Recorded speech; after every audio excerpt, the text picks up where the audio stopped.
ever met someone who possesses the kind of character traits that you know will lead them to success? They're insightful, highly intelligent, compassionate, they got swag, got a good set of pipes on them too. Like, they can sing, has a voice for radio and does radio. And did I mention he's funny as hell? That would be my good friend Tone X. His mama named him Anthony Belser. National comedian turned radio personality. Husband and father. He refers to himself as a grown man. Though I've worked with him for a couple of decades now, it was refreshing to get to know another side of this grown man. Hope you'll learn something from that side too. Listen in as I chat it up with Tone X. Welcome to Yes, Honey. Yes, honey. A podcast celebrating people who are healthy, happy, and whole. Thank you for every single day that you give us an inspiration word. Yes, honey. It's inspiration in a word. And now here's your host, JD, the diva. No one can do that yes, honey, like you. Do it, JD. You're so sedate right now. Is there a particular reason why you're so laid back and this calm energy you're giving me? It's Ramadan. Yep, that did it. And this is the energy that you get. And the reason that you get this energy is because you are trying to pull yourself away from things that cause your energy to change, causes your volume to increase, which causes stress. So it's a bunch of internal soul searching, preparation, planning, fasting, and praying. You just try to be fasting and praying. Fasting and praying. You just try to be a better version of yourself after these 30 days before when you went in them. So I've known you for over 20 years, but I feel like I don't know you. Do you know what I'm saying? Yeah. So I know we have conversations like off the air, so people know we work together on the radio station. Right. But a lot of times the people that you work with, you don't really know them. You know what I'm saying? You know their work habits. You know all of that about them as far as work is concerned. But where I'm going with this is, tell me about who Tone is. For example, what was your home life like growing up? Were you spoiled? Oh, yeah. Yeah, I was spoiled. I was spoiled because I was the only kid who never got into trouble. Like, my father I was my mother's only child. I see. So I had brothers and sisters, but all of them got into trouble. They were either going to jail or something like that. So I was the kid who never got into trouble. Really? I wasn't trying to go to jail. And my mom, I stayed with my mother. My parents were divorced when I was 17 months old. So I stayed with my mother, but my father was in the city too, so I saw both of them. But my mom would do anything to make sure that I didn't get into trouble. So she always had me in something. She always had me doing something. She was always taking me something. Had you active? My father, he was making sure I didn't get into trouble, but the game he was giving me, if you misconstrued it or if you took it the wrong way, you would get into trouble. So he was giving me his angle. My mother was giving me her angle. And when you put them all together, it was like, Boop, that's as Tone. long as you stay out of trouble, he's good to go. And everybody knew me. That was another thing. I was It's the marrying popularity. son, and then my father was wild. So So it was your like, that's Billy father Belser's son. military? No. He dealt with Camp Lejeune Okay. with the Marine Corps. And he was disciplined, but he was a different type of discipline. He was. What does that mean? What does that mean? Different type of discipline. That means he was not the expressive type father. Like, it would have been great for my father to just look me in my face and say, I love you, or you did a good job. But my father would pat you on the back, squeeze your shoulder. Like, that's how you knew. He didn't miss a holiday. He didn't miss a birthday. Yeah. He didn't. If I ever needed money, that was nothing. But he would never always do said, that. I love you.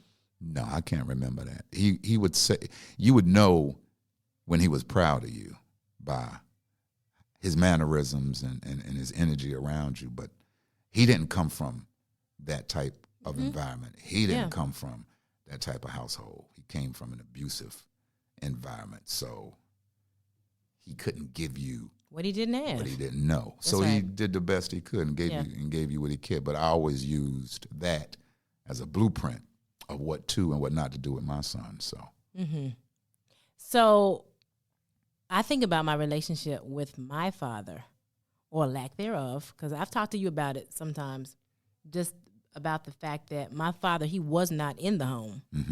And I think about had he been there, what would I be like?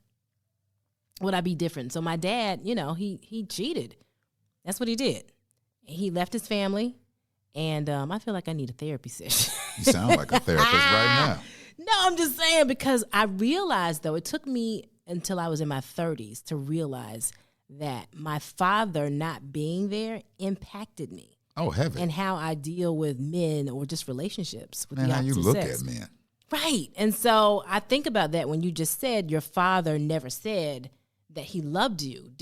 How do you think that has impacted you, positively or negatively, or if at all? Do you think it has? I mean, it's different. It's what did they say? It's more than one way to skin a cat.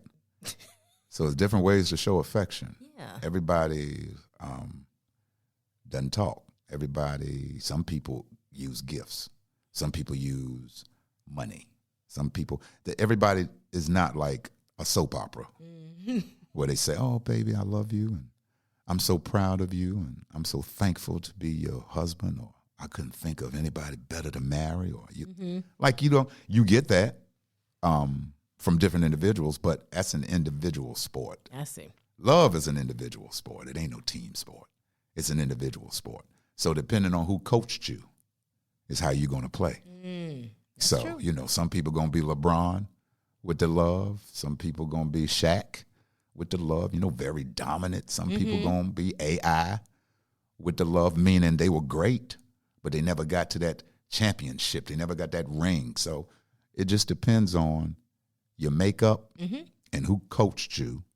And that's how you are going to be able to let any individual know. Yeah. Not just in a relationship, but any individual, any person know how you feel about them, especially if you love them. Yeah. And I think individuals have different requirements or needs.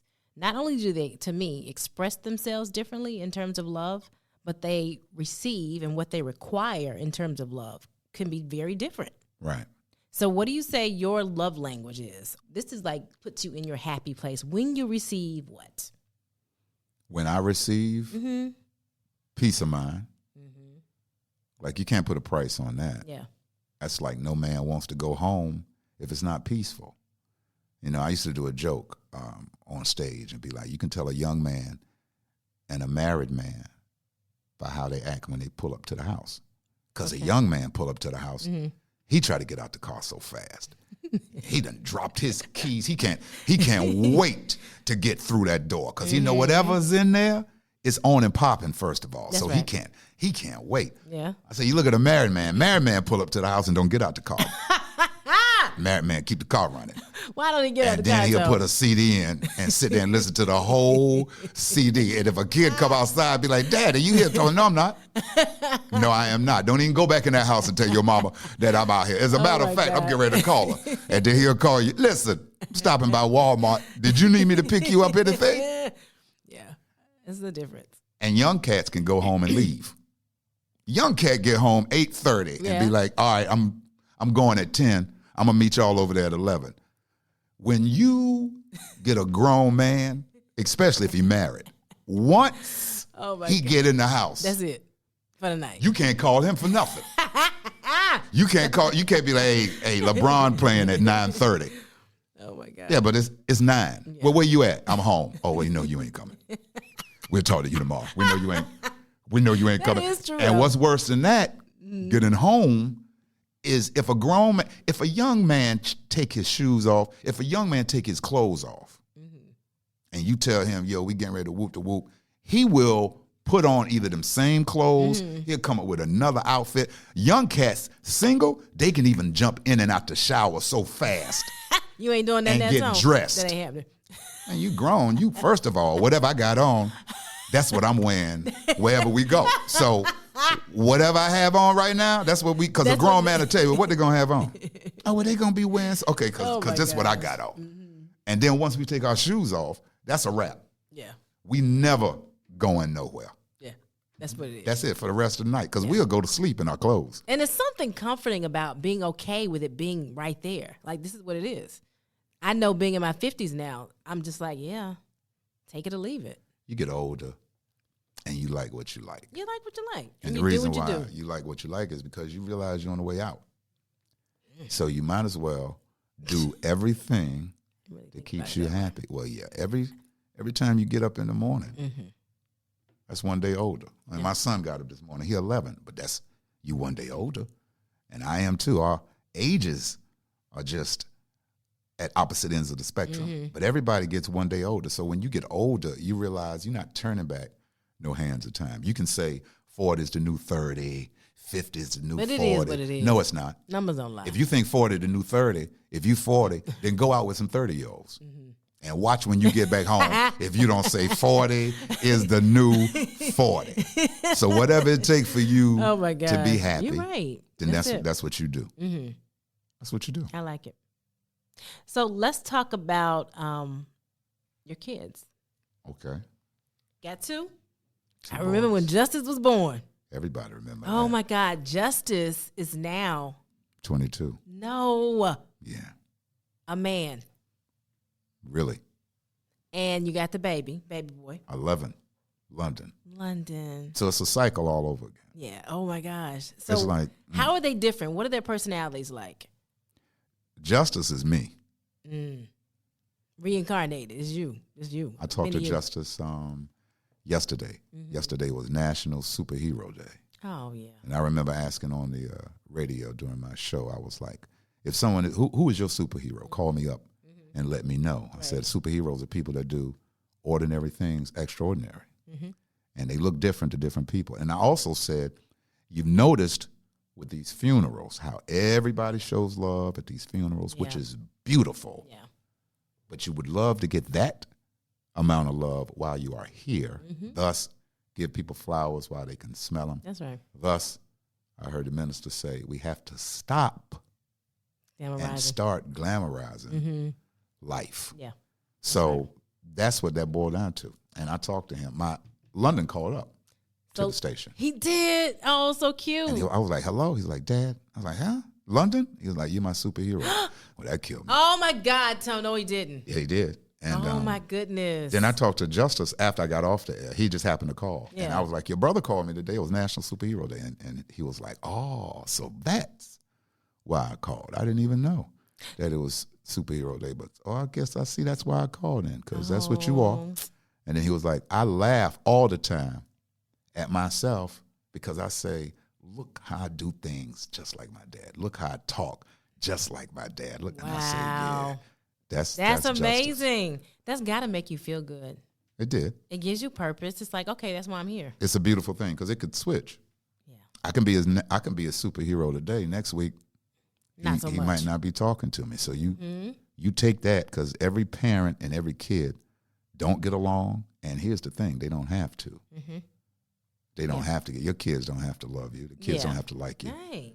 You know, so it's beautiful if they do. And my 11-year-old, he's eclectic. So he takes bits and pieces of everything and puts it together. He's quiet now, but he's into beats and video games. Yeah. And I'm telling him, well, you want to play video games like that? You know, you can get paid to do that. Yeah. Like, yeah, Daddy. So He's creative. Well, both of your kids are kind of very creative and artsy, it seems. yeah, Justice is ready. I mean, he's choreographer. He's I know. a I seen him. dancer, killer on I the see stage. you and Yolanda and they're trying to do his dances. He can sing. Mm-hmm. I mean, Make he it work. can freestyle. I love it. He does everything. So. So does Justice have a girlfriend? Do you all talk about girls, Oh, yeah, relationships? he's got a and- girlfriend. Does he? So what do you does. talk to him about? How do you have that conversation? Does he come to you freely Oh, and yeah. ask for advice? Oh, yeah. Because the What are you advice you saying? get from me and the advice you get from your mother is different. Oh. It's different. So what's the difference? What advice do you give him? Or what is the one question or situation he's posed to you that kind of threw you off, that you weren't quite ready for? Has that ever happened yet? Or has it happened, period? Nothing really thrown me off, because when you're a comedian and you got a comedic mind, you think different anyway. So when I talk to him, I just tell him, be smart. Be smart. Make sure it is what it is. I know you're probably having sex. Well, I know you're having sex. So be smart. You don't want to But he didn't say, Dad, I'm having sex. look up. Yeah, he's having sex. Yeah, me and Justice talk. So Okay. yeah, he having sex. He ain't a player. He just crush a lot. But I just tell him, be smart. You don't want a kid. A kid will hinder what you're trying to do now. You're trying to get your career started. And I use analogy. Everybody ain't meant to go up on the elevator with you. Some people are supposed to get off on the floor and you still go up. They're not supposed to go up with you. So I give him, bits and pieces like that just so he can understand what's going on. Yeah. And I'm like, you have to protect her. If you care about her, then you have to protect her. And it's a lot going on out there now. Yeah, it is. Are you willing to protect her the way she's supposed to be? And, he really loves this young lady. So I'm like, okay, love is different too. Oh, yeah. I'm like, that's different too. He's got young love. It's fresh and exciting. Right. Don't shake your head like that, right. Toe. He's got young love. So see how it look when you get older. How that older love. It can still be. Listen, love can, even if it's young, it can still be legit. I mean, it's legit, but it's different. Everybody wants to be in love. Do they? They do. Everybody wants love. Period. I don't want to be in love with anybody. I'd rather love you. I mean that too. Well, of course, it depends on how you look at it. I know it's different, but whatever that feeling exudes or whatever that feeling brings, people want that. People want to feel loved, protected, heard, respected, all those things. The number one thing that people want is to be appreciated. That's what they want to do. People want to be appreciated. And acknowledged. However, I matter. You show that, then that's a good thing. They receive that. But they have to understand that they matter first. Because if not, you'll start trying to get validation from people who don't matter just because you don't think you matter. So if one person says, hey, you matter, well, you be like, oh, that's so, but he don't even matter. Stop, Tom. So you got to get validation, first of all, when you look in the mirror. That's the first one. God matters. Absolutely. That's who made what you see in the mirror, not nobody else. There's no amount of likes.